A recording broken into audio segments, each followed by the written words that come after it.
بليك كراوتش كاتب وسيناريست أمريكي في مجال الخيال العلمي، كان ليه ثلاثية بعنوان The Wayward Pines صدرت ما بين 2012 و2014 وحولتها شركة فوكس إلى مسلسل تلفزيوني سنة 2015. بليك كراوتش يعتمد على فكرة علمية خيالية بيطرح من خلالها أسئلة إنسانية وفلسفية حبكة تشويقية جدا. يمكن الخلطة ديت هي اللي خلت رواياته في صدارة قائمة الأعلى مبيعاً.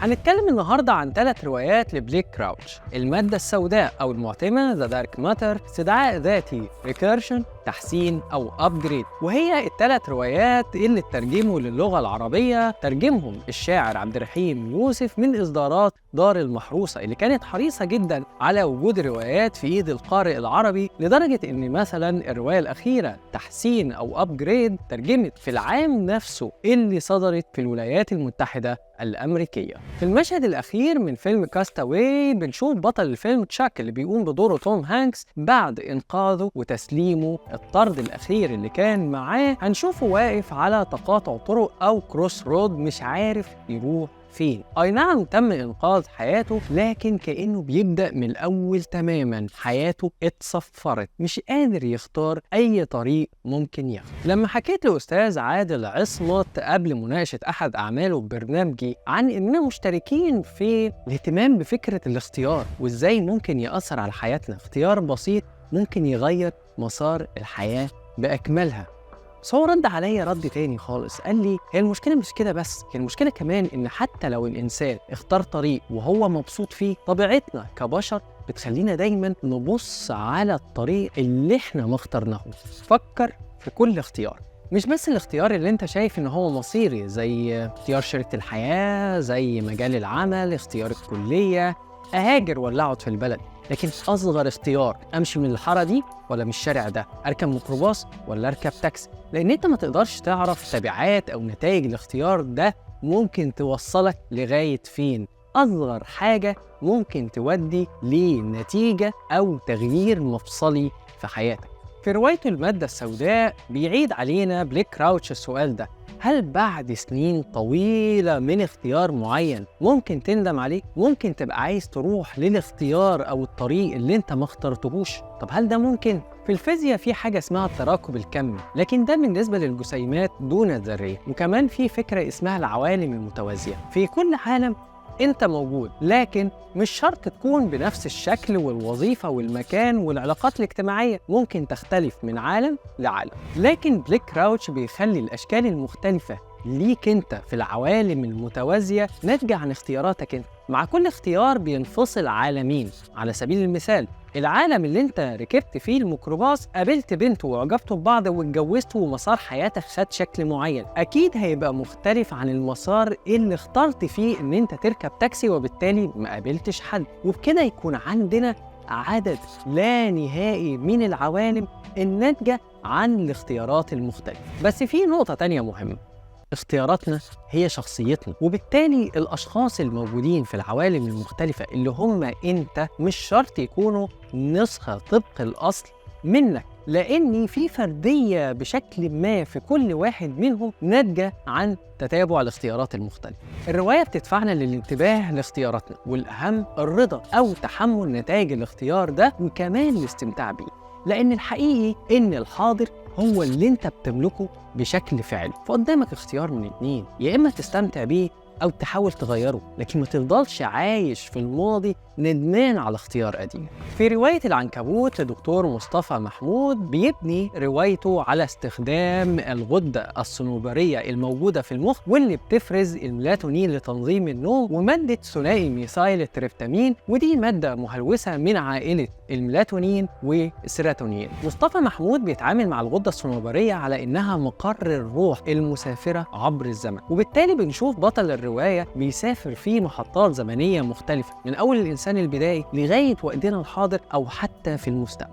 وفي مسلسل الصفارة لأحمد أمين بيواجهنا بطل عنده مشكلة كبيرة إن في موقف معين غير حياته تماما، لكن بتتاح ليه الفرصة من خلال صفارة يقدر يرجع بيها في الزمن، لكن بشرط هو بيرجع لمدة 3 دقايق وبيصحى على الواقع أو اللحظة اللي صفر فيها، بمعنى إن هو في ال3 دقايق دول قدر يغير أحداث أو ياخد اختيارات، لكن بيصحى على نتائج الاختيار دوت من غير ذاكرة، من غير خبرة حياتية، فبالتالي مبقاش عارف يتصرف ازاي. في روايته استدعاء ذاتي بيرجعنا بليك كراوتش لفكرة إمكانية تغيير الحاضر من خلال تعديل حدث في الماضي، مش عن طريق السفر في الزمن زي فيلم باك تو فيوتشر مثلا، لكن من خلال الوعي والذاكرة. الذاكرة اللي بتكون شخصيتنا وبترسم عالمنا، من غيرها احنا بدون هوية، من غير لا ماضي ولا حاضر، او يمكن كمان بدون واقع، لان تشكيل الواقع بيكون من خلال الذاكرة. طيب لو تم تعديل الذاكرة يبقى الواقع هيتغير، لان انت ما تقدرش تعرف تعديل ذكرى واحدة في حياتك ممكن يغير المسار بعد كده لغاية فين. في لحظات الخطر الشديدة، أو زي ما بنقول أحياناً أنا شفت الموت بعينيا، ناس بتتكلم على إن هم شافوا شريط حياتهم قصادهم، الذاكرة بأكملها وأهم النقط فيها بتمشي قصاد عيونهم. بليك كراوتش بيفترض إن ده نتيجة زيادة إفراز مادة ثنائي ميثايل التريبتامين المفرزة من الغدة الصنوبرية. لكن ده إيه علاقته بفكرة الرواية؟ الحقيقي إني لما يزيد إفراز المادة ديت الذكريات هتبقى أحد وأكثر وضوحاً. هنا بيتخيل بليك كراوتش أو بيبني من خلال روايته إن في جهاز يقدر يرصد في القشرة المخ ذكرى معينة. طيب بعد ما حدد الذكرى دي في المخ، هو بيفترض ان انت طالما حددتها تقدر تعيشها تاني، طالما عشتها زي مسلسل الصفارة هتبدأ تعدل، تاخد اختيارات تانية، وبالتالي مسار حياتك هيتغير. المختلف هنا ان الصفارة بيعدل في ال3 دقايق ويصحى على النتائج، لكن هنا لا، انت بتعدل في الذكرى وبتكمل، وبالتالي بيبقى ليك مسار حياة ناتج عن التعديل في الذكرى ده، وما بتفتكرش الحياة القديمة خالص، لكن لغاية ما توصل لوقت تحديد الذكرى وجودك تحت الجهاز وعملك للتجربة بتصحى تاني المسار القديم، الذكريات القديمة. تخيل انت شخص عنده مسارين، مسار في حياته هو عايش بيه بذكريات معينة بذاكرة معينة، لكن دايما وكأن في عقله وذكريات، لكن مشكلتها ان هو حاسس ان هي حصلت، خاصة لو كانت المواقف ديت خاصة بأحداث محزنة جدا زي فقد، أو تعرضك أنت حتى لإصابة أو أزمة نفسية كبيرة، أو تفكيرك في الانتحار. إزاي هتقدر تعيش في حياة طبيعية عادية لكن مع إحساسك إن أنت عشت حياة تانية؟ طيب ده على مستوى الأفراد، لكن تخيل ده لو الإمكانية دي موجودة عند دولة. تخيل مثلا أمريكا وروسيا، أمريكا بقى عندها الجهاز ده، ممكن ترجع لسنوات قديمة جدا وتدمر وجود الدولة من بدايتها، تبدأ تعدل في أحداث قديمة. هي كده بتغير التاريخ، مش بس كده، ده هي بتهدد الوجود الفعلي في الواقع أو الحاضر لدولة أو دول ما. بليك كراوتش من خلال فكرة علمية خيالية بيخلينا نلاقي طرق للتعامل مع ذكرياتنا الحزينة قبل السعيدة، القدرة على الخلاص والنجاة واستكمال الحياة من خلال إن إحنا نحقق بوجودنا فيها أفضل أثر ممكن. في روايته الثالثة تحسين أو أبجريد، إحنا هنا بقى لا بنتكلم على سفر في عوالم متوازية، ولا بنتكلم على تعديل الحاضر أو الواقع من خلال تعديل ذاكرة في الماضي. بليك كراوتش بيغير الإنسان من خلال إنه يلعب في أساسه. طب هو إيه أساس الإنسان؟ إيه اللي بيخلي عينك بني مش خضراء، شعرك اسود مش اصفر، او استعدادك ان انت تدخل خلاياك الدهنيه قد ايه، وبالتالي مهما عملت الرجيم بتفضل تخين، او مهما اكلت بتفضل رفيع. هنا بنتكلم عن مستقبلك الصحي، صفاتك الجسديه والنفسيه، كله محطوط في شريط شايل الصفات دي، شفره خاصه بيك انت لوحدك في العالم كله. طيب لو قدرنا نعدل في الخريطة دي، في البصمة دي، خليك أقوى وأذكى وأكثر تحمل، ذاكرتك حديد، قدرتك على القراءة والفهم أسرع بمراحل، إنسان فائق. مش بس كده، إحنا ممكن نخلي عمرك أطول أو حتى خالد من خلال إن إحنا نخلي عدد مرات تجدد الخلايا لا نهائي، ونوقف تدهورها اللي بيؤدي للشيخوخة والموت.